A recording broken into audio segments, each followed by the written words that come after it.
here's the build that we started with. We leveled this Spell Slinger. We played some Flame Wall. I never realized that Flame Wall didn't scale its damage or experience properly, but so here's the build. We are Cast on Crit, Cyclone, and Blazing Salvo. Blazing Salvo is like DPS support gem, inspiration, increased crits, control destruction, immolate, something like that. Just like some kind of support gems. And the important one here is Fork. So Fork we saw in the in the initial introduction of the skill. The projectiles can fork when they hit an enemy, and then Fork doubles the range of however close you are to enemy. So if I were attacking at the waypoint here, call this like 2 units. This is not 2 units. Call this 2 units for the sake of an explanation. If I hit this and then the projectile forked, it would travel 2 more units off the screen over there. But if you're cycloning on top of something, then your range is very small. So it's going to travel like, you know, half a unit, and then it'll travel another half a unit because you're cycloning right on top of something.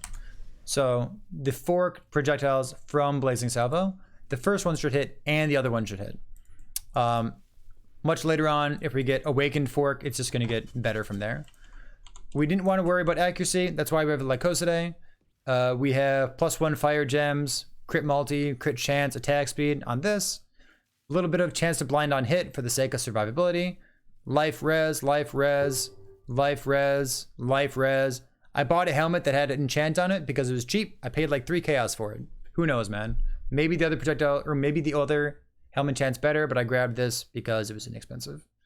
For our rings, we have life gain and hit by spells.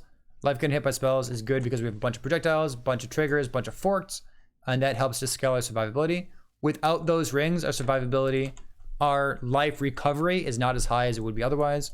It feels a little squishy at the moment. This helps to mitigate that. Later on, we'll be adding like 3 or 4 more layers of defense on top of this. But right now, we're at 5.7k life. We're at the Scion life wheel. Life crit shields, life crit shields, life crit shields, power charges. Not this power charge over here. And then we're coming all the way down to glancing blows and to this. I don't have a block shield right now, but I'm going to get one later on. I think that even though I don't have a recover life on block shield, I think this is still good because it helps to cushion how big the hits are. So it means that my life gain on hits and my flasks can like help keep me alive better relatively.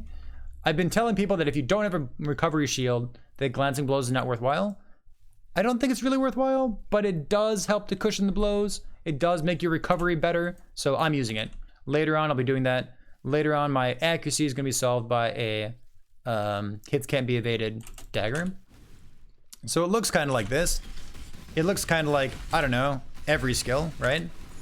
Cast on crit, run around, hope that your frame rate is okay. You know, the usual.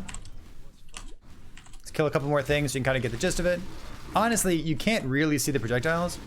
I have a hard time seeing the projectiles myself, but sometimes you can kind of get a glimpse of what's really going on here, right? I leveled this with a 3-link of Blazing Salvo, Flame Wall, Spell Slinger, and I used Herald of Ash along with it for my mana reservation. And my Ascendancy didn't do anything. So, because my Ascendancy was crit and I was playing as Ellie Overload while I was leveling. I don't know, felt pretty okay. Spell Slinger Flame Wall, who knew that it was so good? Apparently Flame Wall is bugged, but it like gains experience slower than it's supposed to, but Flame Wall is still like, it's one of the highest damage over time active skill gems in the game, which is kind of absurd. Because Flame Wall says when a projectile goes through it, it adds flat damage to it. I've been doing this, and I put down 3 Flame Walls. So I'll like do this on a boss or something, and then all the projectiles that travel through one of those Flame Walls get a bunch of flat fire damage added to them. Anything else to note? The Ascendancy. We're cast on crit, so we did this. The nerfs hurt a little bit, but it's still totally fine. I would still do this for a cast on crit build over anything else. Mistwalker is a sweet, sweet layer of defense. It's not your only layer of defense, but later on we're gonna have like 6, maybe 7k life. We'll have Divine Flesh. We'll have like Ellie taking us Chaos.